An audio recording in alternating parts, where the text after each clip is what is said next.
Hi viewers, இன்னைக்கு நம்ம வந்திருக்கக்கூடிய இடம் தான் தென்கைலாயம்னு சொல்லப்படுற வெள்ளையங்கிரி மலை. இந்த கோயிலுக்கு நம்ம எப்படிலாம் வரணும், என்ன மாதிரிலாம் நம்மளே ப்ரிப்பேர் பண்ணிட்டு வரணும், இங்க இருக்கக்கூடிய 7 மலைகளை பத்தின தனித்துவத்தையும் இதுல ஏற்படக்கூடிய சுவாரஸ்யமான தகவல்கள் பற்றியும் தான் இந்த வீடியோல நம்ம தெரிஞ்சுக்க போறோம். நம்ம சேனல்ல போடக்கூடிய வீடியோவை இப்பதான் நீங்க ஃபர்ஸ்ட் டைம் பாக்குறீங்க அப்படின்னா மறக்காம சப்ஸ்கிரைப் பண்ணிக்கோங்க. அப்பதான் நாங்க அடுத்தடுத்து போகக்கூடிய இடங்கள் பற்றின சுவாரஸ்யமான தகவல்களை நீங்க தெரிஞ்சுக்க முடியும். இந்த வீடியோவை ஃபுல்லா ஸ்கிப் பண்ணாம பார்த்தா மட்டும்தான் நாங்க சொல்ல வர விஷயம் உங்களுக்கு ஈஸியா புரியும். இங்க கோயிலுக்கு வந்த உடனே பாத்தீங்கன்னா லெஃப்ட் சைட்ல நிறைய கடைகள் இருக்கிறத நம்மளால பார்க்க முடியும். மேல போறதுக்கு தேவையான எல்லா திங்ஸும் நீங்க கீழே வாங்கிக்கிறதா உங்களுக்கு பெஸ்டா இருக்கும். ஏன்னா மேல எப்பயுமே ரேட் அதிகமாக தான் வைப்பாங்க. ஸோ உங்களுக்கு தேவையான எல்லாமே நீங்க கீழேயே வாங்கிட்டு போறது நல்லது.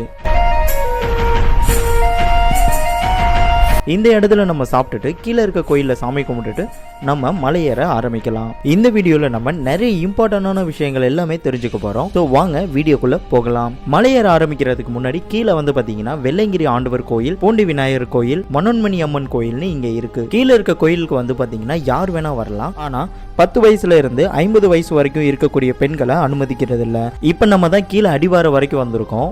இப்போ நம்ம மேலே ஏறி போகிறோம். ஒரு 7 மலை ஏறி போனால் தான் நம்ம மேலே போய் பார்க்க முடியும். மேலே போய் எப்படி இருக்குன்னு உங்களுக்கு நான் காட்டுறேன். கீழே இருக்கக்கூடிய கோயிலில் நம்ம சாமி கும்பிட்டுட்டு மலை ஏறி ஆரம்பிக்க போகிறோம். இங்கே வந்து பார்த்தீங்கன்னா கலை நிகழ்ச்சிகள் நடத்திக்கிட்டே இருக்காங்க. அதுதான் நம்ம இப்போ வீடியோவில் பார்க்க போகிறோம்.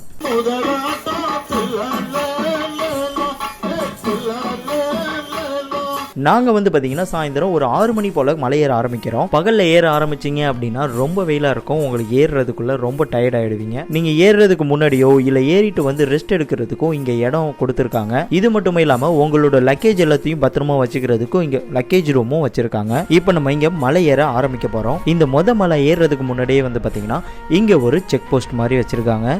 இந்த மலை ஃபுல் அண்ட் ஃபுல் வந்து பார்த்தீங்கன்னா ரிசர்வ் ஃபாரஸ்ட் அப்படின்றதுனால உங்களோட பேக்கில் இருக்கக்கூடிய எல்லா பிளாஸ்டிக் பொருள் எல்லாத்தையுமே ரிமூவ் பண்ணிட்டு தான் நம்ம மேலே அனுப்புகிறாங்க. நீங்கள் பிஸ்கட்ஸோ இல்லை ஸ்நாக்ஸ் எதுவும் கொண்டு வந்தாலும் அதை இவங்க ஒரு பேப்பரில் மடித்து கொடுத்து தான் அனுப்புகிறாங்க. நீங்கள் வாட்டர் பாட்டில் மேலே எடுத்துகிட்டு போகணும் அப்படின்னாலுமே இவங்க வந்து பார்த்தீங்கன்னா ஒரு வாட்டர் பாட்டிலுக்கு 20 ரூபாய் சார்ஜ் பண்ணுறாங்க. அதுக்கு பதிலாக வந்து பார்த்தீங்கன்னா இவங்க அந்த வாட்டர் கேனில் ஒரு ஸ்டிக்கர் மாதிரி ஒட்டி கொடுக்குறாங்க. நீங்கள் இந்த பாட்டிலை ரிட்டர்ன் கொண்டு வந்து கொடுத்துட்டீங்க அப்படின்னா உங்களுக்கு அந்த 20 ரூபாயை ரிட்டர்ன் பண்ணி கொடுத்துட்றாங்க. நீங்கள் மலை ஏறுறதுக்கு முன்னாடி கீழே வந்து பார்த்தீங்கன்னா ஒரு கோயில் இருக்குது. இந்த கோயிலில் சாமி கும்பிட்டு முடிச்சுட்டு தான் எல்லாருமே மலை ஏற ஆரம்பிப்பாங்க. உங்களுக்கு மலை ஏறணும் அப்படின்னா கண்டிப்பாக வெளியே வந்து பார்த்தீங்கன்னா ஒரு 30 ரூபாய்க்கு ஒரு மூங்கில் குச்சி வித்துட்டு இருக்காங்க.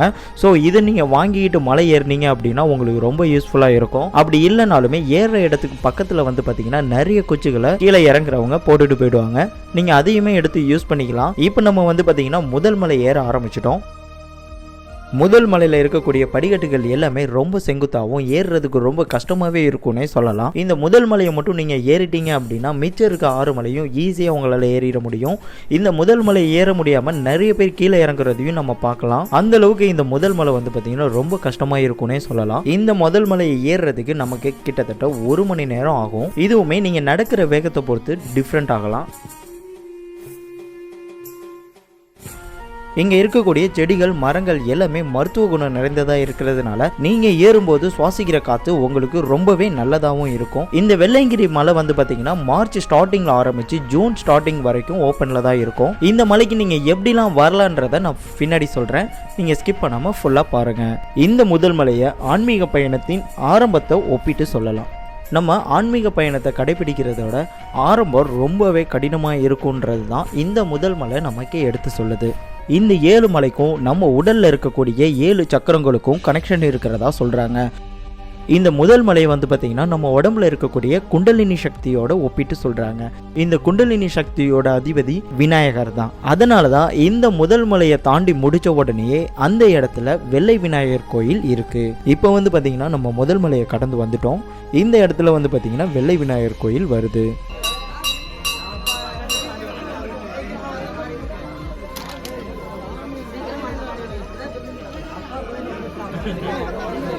இப்போதான் நம்ம மலை வந்திருக்கோம். இதான் வந்து பார்த்தீங்கன்னா முதல் மலை வெள்ளை பிள்ளையார் கோயில்னு சொல்லுவாங்க. இப்போ இது வரைக்கும் தான் வந்துருக்கோம். இனிமேல் இன்னும் 6 மலை ஏறணும். அதை வந்து நம்ம பார்ப்போம். இந்த வெள்ளை விநாயகர் கோயிலை நம்ம தாண்டிட்டோம் அப்படின்னாலே முதல் மலை முடிஞ்சிருச்சுன்னு அர்த்தம். இப்போ நம்ம 2வது மலையில் ஏறி போக போகிறோம். முதல் மலை மாதிரி 2வது மலை ரொம்ப கடினமாக இருக்காது. இதுவுமே படிக்கட்டுகள் நிறைஞ்சது தான், ஆனால் கொஞ்சம் கேப்பாக தான் இருக்கும். ஸோ இது ஏறுறதுக்கு கொஞ்சம் ஈஸியாகவே இருக்கும்னே சொல்லலாம். இந்த இடத்துல வந்து பார்த்தீங்கன்னா நிறைய சோடா விற்கிறாங்க. நீங்கள் மலை ஏற ஆரம்பிக்கும் போதே வந்து பார்த்தீங்கன்னா கையில் வாட்டர் பாட்டிலில் தண்ணி எடுத்துகிட்டு வர்றது ரொம்பவே நல்லது. ஏன்னா இங்கே இருக்கக்கூடிய எந்த ஒரு கடையிலையுமே வாட்டர் பாட்டில் விற்க மாட்டாங்க. இங்கே சோடா மட்டும்தான் கொடுக்குறாங்க. அதுவுமே வந்து பார்த்தீங்கன்னா ஒரு டம்ளர் 40 ரூபாய்க்கு விற்கிறாங்க. ஸோ கீழே இருக்கிறத விட 3 மடங்குலேருந்து 4 மடங்கு அதிக விலை தான் சொல்கிறாங்க. மற்றபடி உங்களுக்கு தேவையான குளுக்கோஸ் ஸ்நாக்ஸ் ஐட்டம் மட்டும் இங்கே வாங்கிக்கிறது உங்களுக்கு பெஸ்ட்டாக இருக்குன்னே சொல்லலாம். நம்ம இப்போ வந்து பார்த்தீங்கன்னா 2வது மலையில் ஏறிட்டு இருக்கோம். இந்த 2வது மலை வந்து பார்த்தீங்கன்னா நம்ம உடம்புல இருக்கக்கூடிய சுவாதிஷ்டான சக்கரத்தோட தொடர்புடையது. இந்த 2வது மலை வந்து பார்த்தீங்கன்னா முடியக்கூடிய இடத்துல ஒரு வழுக்கு பாறை வரும். இந்த வழுக்கு பாறை வந்துருச்சு அப்படின்னாலே நம்ம 2வது மலையை தாண்டிட்டோம்னு தான் அர்த்தம். கொஞ்ச காலங்களுக்கு முன்னாடி இந்த வழுக்கு பாறைன்ற இடம் வந்து பார்த்தீங்கன்னா ஃபுல்லாகவே பாறையாக தான் இருந்தது. இப்போதான் கொஞ்ச நாளாக மக்கள் நடந்து இந்த இடத்த வந்து பார்த்தீங்கன்னா படிக்கட்டுகள் மாதிரி அமைச்சிருக்காங்க. இந்த வழுக்கு பாறையில் நம்ம தவறி விழாமல் இருக்கிறதுக்காக தான் நம்ம கையில் எப்பயுமே இந்த மலை ஏறும்போது ஒரு மூங்கில் குச்சி இருக்கணும்னு சொல்றாங்க. இந்த 2வது மலை முடிகிற இடத்துல தான் பாம்பாட்டி சித்தர் கோகைன்ற ஒரு இடம் இருக்கு. அதுக்கு பக்கத்திலே வந்து பார்த்தீங்கன்னா ஒரு சுனை நீர் வந்துட்டு இருக்கு. இந்த இடத்துல உங்களுக்கு தேவையான வாட்டரை நீங்க ஃபில் பண்ணிக்கலாம். இந்த இடத்தோட பேர் வந்து பார்த்தீங்கன்னா பாம்பாட்டி சுனைனே சொல்லுவாங்க. இந்த சுனையில நம்ம தண்ணியை ஃபில் பண்ணிட்டு நம்ம மலை ஏற ஆரம்பிச்சோம் அப்படின்னா இதுதான் 3வது மலையோட தொடக்கம்னே சொல்லுவாங்க. 3வது மலை வந்து பார்த்தீங்கன்னா நம்ம ஏறுறதுக்கு கொஞ்சம் நீட்டாவே இருக்கும். நார்மலாவே இந்த மலையில ஏறிடலாம். நம்ம இந்தியாவில் வந்து பார்த்தீங்கன்னா மொத்தம் 3 கைலாயம் இருக்குன்னு சொல்லுவாங்க. உத்தர கைலாயம், மத்திய கைலாயம், தட்சிண கைலாயம்னு 3 கைலாயங்கள் இருக்கு. தட்சிண கைலாயம் சொல்லக்கூடிய தென் கைலாய மலை தான் இந்த வெள்ளையங்கிரி மலை. இந்த மலையில தான் நம்ம ஏறிக்கிட்டு இருக்கோம்.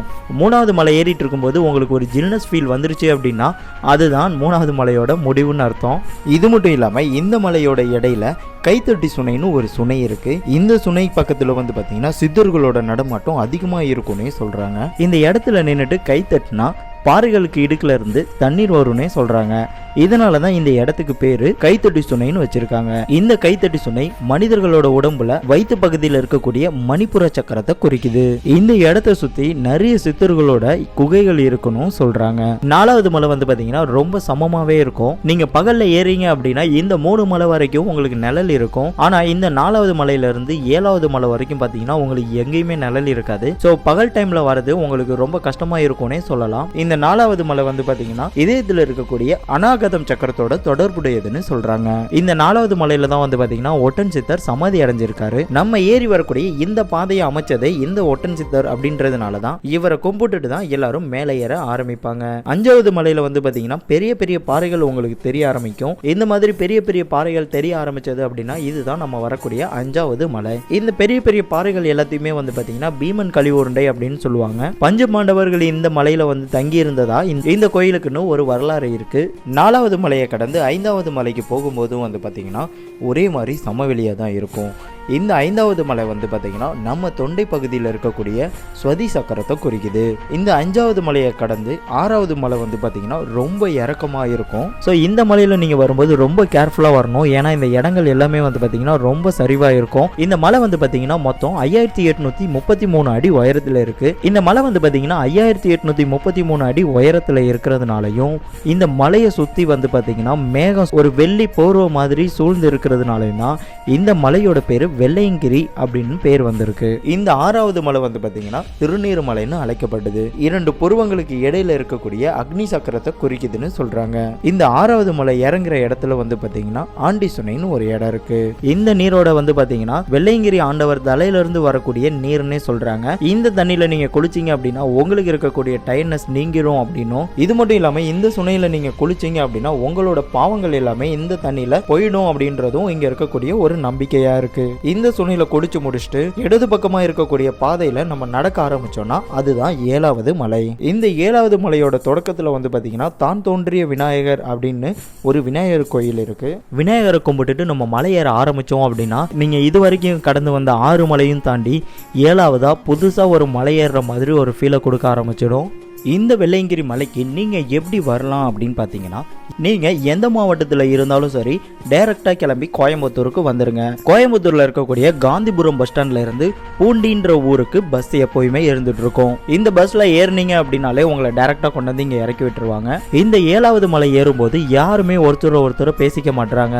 ஏன்னா அவ்வளோ பயபக்தியாக எல்லாருமே கடவுள் நம்பிக்கையோட மலை ஏறுறதை நம்மளால பார்க்க முடியும். இந்த மலை ஏறுறவங்கள முதல் மலையிலேயே ஏற முடியாதுன்னு பாதி பேர் திரும்பி போகிறவங்களும் இருக்காங்க.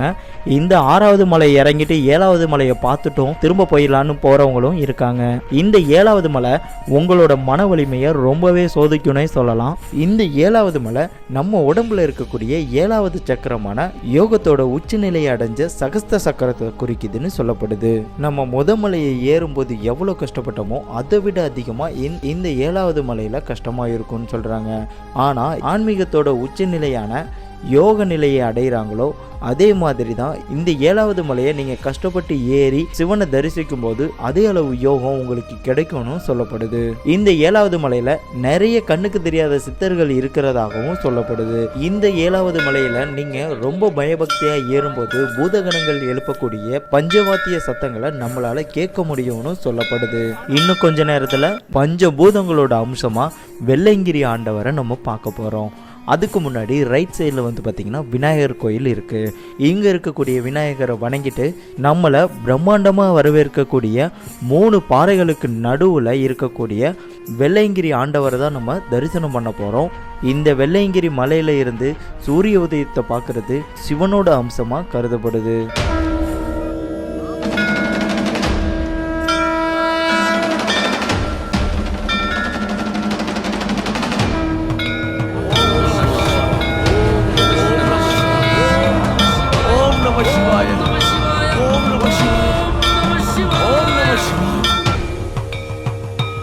இந்த வெள்ளையங்கிரி மலை வழிபாட்டையும் தாண்டி தியானம் பண்ணுறதுக்கு ஒரு மிக சிறந்த இடம்னே சொல்லலாம். இப்படி இவ்வளோ ஆச்சரியங்களும் இவ்வளோ பிரம்மாண்டமாக இருக்கக்கூடிய இந்த வெள்ளையங்கிரி மலையில் நம்ம ஏறி இறங்குறது ஒரு சாதாரண விஷயமே கிடையாது. கடவுளோட அருள் இருந்தால் மட்டும்தான் நம்மளால் இந்த மலை ஏறி இறங்க முடியும். இப்படிப்பட்ட ஒரு புனிதமான மலைக்கு நீங்கள் எப்போ வரப்போறீங்க அப்படின்றத நம்ம கமெண்ட் செக்ஷனில் சொல்லுங்கள். இவ்வளோ நேரம் நான் உங்களுக்கு சொன்ன விஷயங்களில் ஏதாவது தவறுகள் இருந்தாலும் இல்லை நான் ஏதாவது பேரை மாற்றி சொல்லியிருந்தாலும் கண்டிப்பாக அதை கமெண்ட் செக்ஷனில் சொல்லுங்கள். ஓகே வியூவர்ஸ், நம்ம அடுத்தடுத்து போகக்கூடிய ட்ராவல் vlogging வீடியோஸ் எல்லாம் உங்களுக்கு வேணும் அப்படின்னா மறக்காம நம்ம சேனலை சப்ஸ்கிரைப் பண்ணி வச்சுக்கோங்க. உங்க ஃப்ரெண்ட்ஸும் இந்த வெள்ளையங்கிரி மலையை பற்றி தெரிஞ்சுக்கணும் அப்படின்னா இந்த வீடியோவை ஷேர் பண்ணுங்க. Bye viewers.